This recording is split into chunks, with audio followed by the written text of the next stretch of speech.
इयत्ता 4 विषय मराठी. मराठी विषयाच्या ऑनलाईन वर्गात मी तुमचे स्वागत करते. नमस्कार विद्यार्थी मित्रांनो, कसे आहात सगळे? मजेत ना? मी आशा करते की तुम्ही दिवाळीच्या सुट्टीत खूप मजा केली असेल. चला तर मग आज आपण पुन्हा अभ्यासाला सुरुवात करूया. हे चित्र कशाचे आहे मुलांनो? बाग. बरोबर. आपण बागेमध्ये गेल्यानंतर आपल्याला वेगवेगळ्या प्रकाराची फुले आढळून येतात. ती कोणती ते आपण थोडक्यात पाहूया. अबोली, सोनचाफा, शेवंती, लिली, गुलमोहर, रातराणी, पारिजातक, चाफा, कमळ, सदाफुली, मोगरा, जास्वंद, गुलाब. अशा प्रकारे आपण काही फुलांची ओळख करून घेतलेली आहे.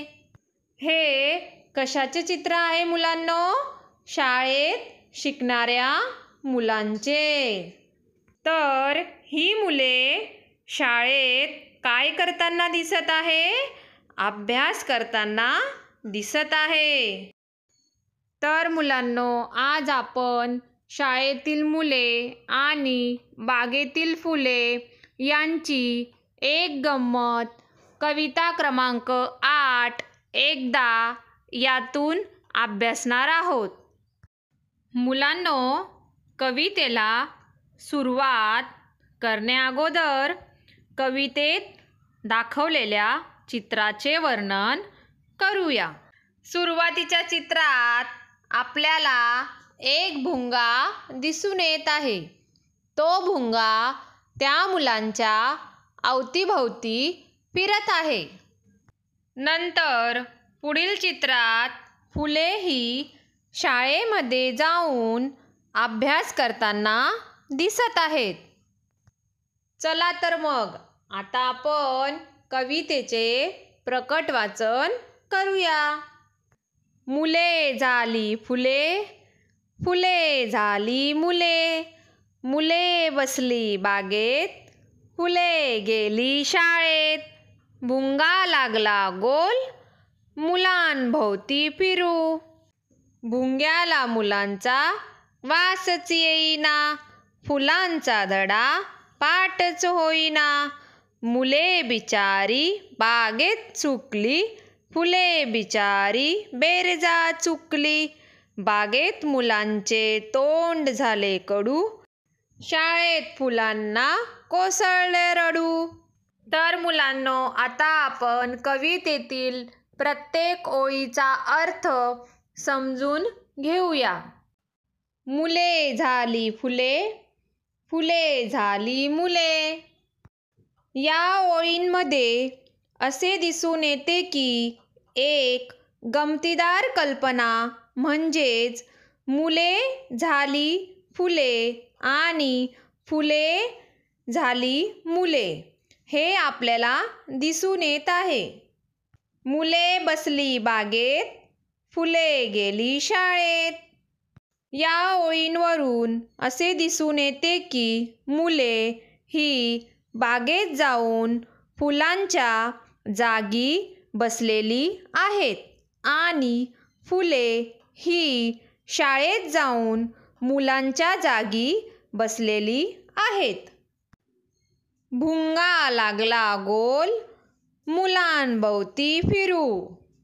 या ओळींमध्ये असे दिसून येते की बागेमध्ये जी मुले फुलांच्या जागी दिसत आहे त्या मुलांच्या अवतीभोवती भुंगा फिरत आहे हे आपल्याला चित्रात दिसून येत आहे. फुले लागली शाळेत, धडे पाठ करू.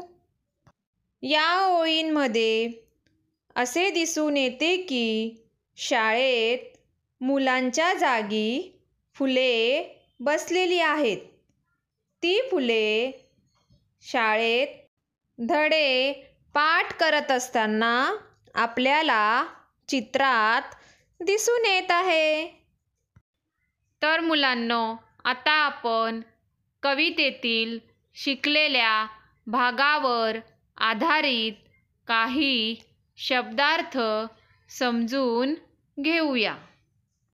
शब्दार्थ: बागेत, इन गार्डन, भुंगा, हनीबी. धडे, लेसन. पाठ, स्टडी. फुले, फ्लावर्स. मुले, चिल्ड्रन. तर मुलांनो, आज आपण बागेतील फुले आणि शाळेतील मुले यांचा गमतीदार भाग कवितेद्वारे अभ्यासलेला आहे. तर मुलांनो, आज आपण येथेच थांबूया आणि कवितेतील उर्वरित भाग आपण पुढच्या व्हिडिओमध्ये अभ्यासूया. धन्यवाद.